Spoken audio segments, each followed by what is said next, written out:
What if I told you that Canada's latest move in the energy sector could lead to higher gas prices in the US and a reshaping of global power dynamics by diverting its energy exports from the US to the European Union with zero tariffs? Canada is challenging traditional alliances and economic structures. This controversial decision is set to impact your wallet and the geopolitical landscape. Stay tuned to find out how. Today, we're delving into a bold and contentious shift in the global energy market. Canada has announced a strategic redirection of its energy exports, moving away from its long-standing partnership with the United States, and instead focusing on the European Union under a zero-tariff agreement.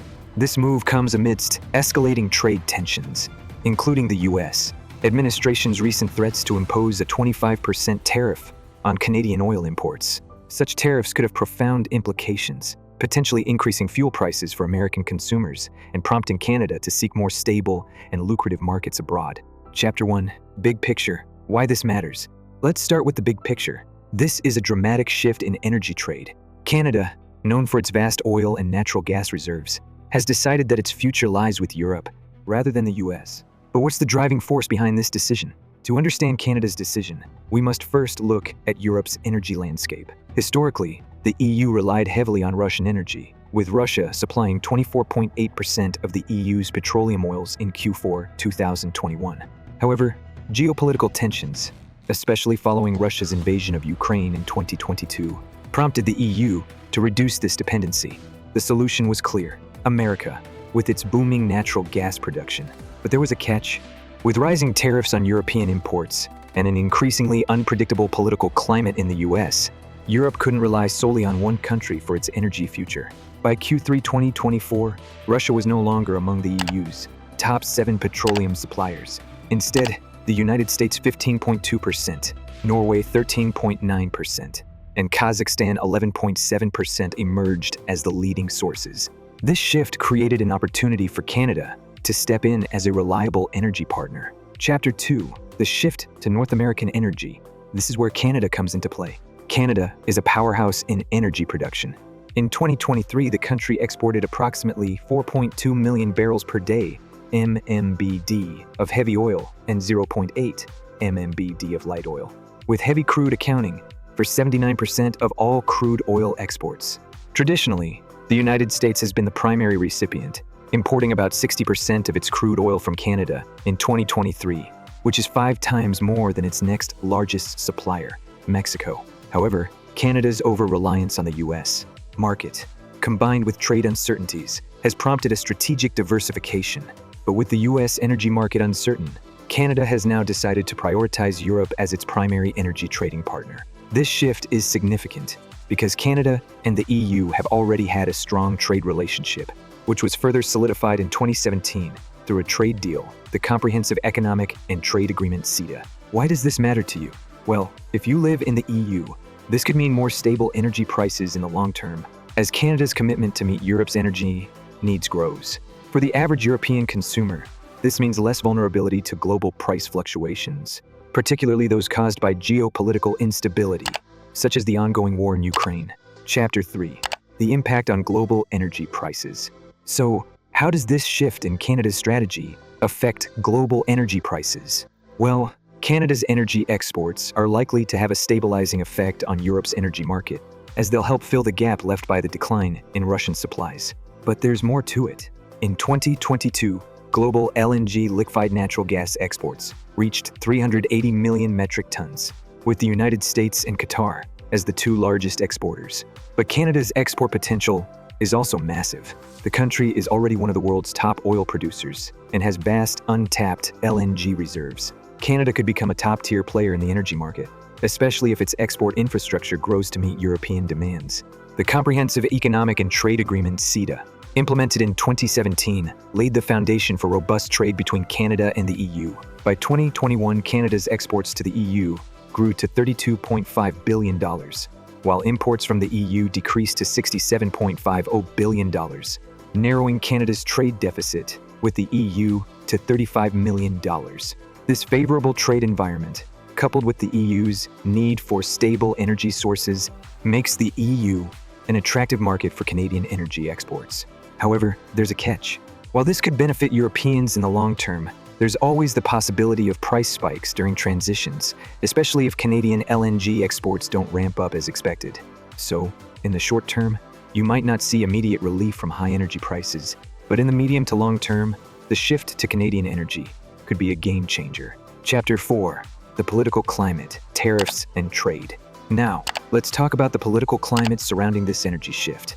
As we mentioned earlier, U.S. policies, especially the America First agenda under Trump, introduced volatility to the global energy market. Tariffs on imports became a real threat. Energy exports were not exempt from these tariffs, creating concerns in the EU about the reliability of U.S. energy imports.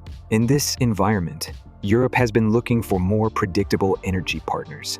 Enter Canada. With a stable government and clear trade agreements in place, Canada provides a more predictable energy partner compared to the U.S.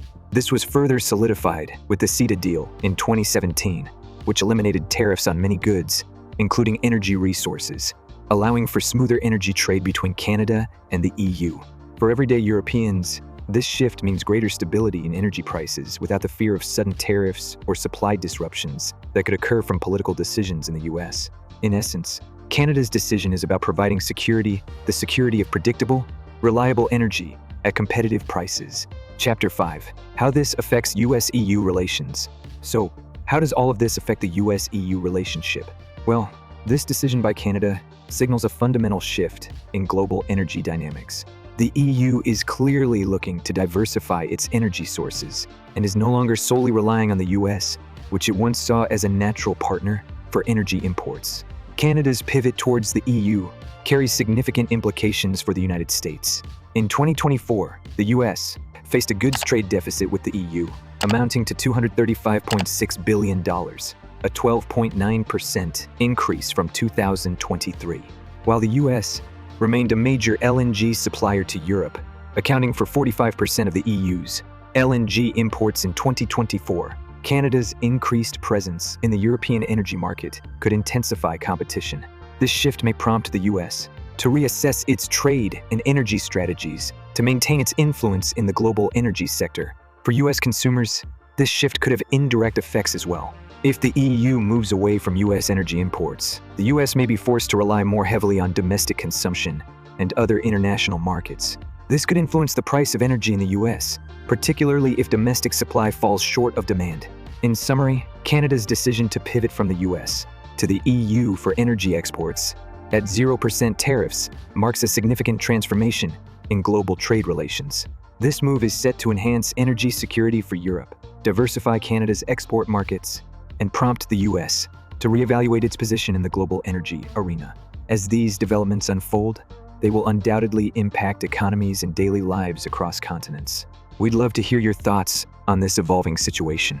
How do you foresee these changes affecting you and your community? Share your insights in the comments below. In public services over global partnerships. The conflict between Elon Musk, Donald Trump, and Justin Trudeau is not just a personal rivalry, it is a reflection of the larger global struggle between populism and globalism, nationalism and international cooperation. Musk and Trump's influence on Canadian politics has already begun to shape the country's future, particularly in how it deals with issues like trade policy, environmental regulation, and foreign interference.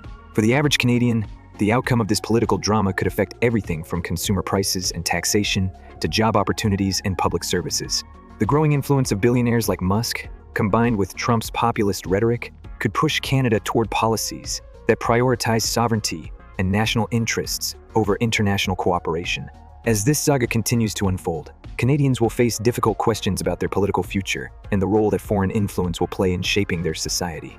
Will Trudeau's progressive vision prevail, or will the influence of Musk and Trump lead Canada down a different path? Job creation, rising costs, or even environmental impacts. These changes are a sign of a much larger shift happening right before our eyes. The road ahead may be uncertain, but one thing is for sure: global energy partnerships are more important than ever, and they will continue to shape our world in profound ways. The world now stands at a crossroads.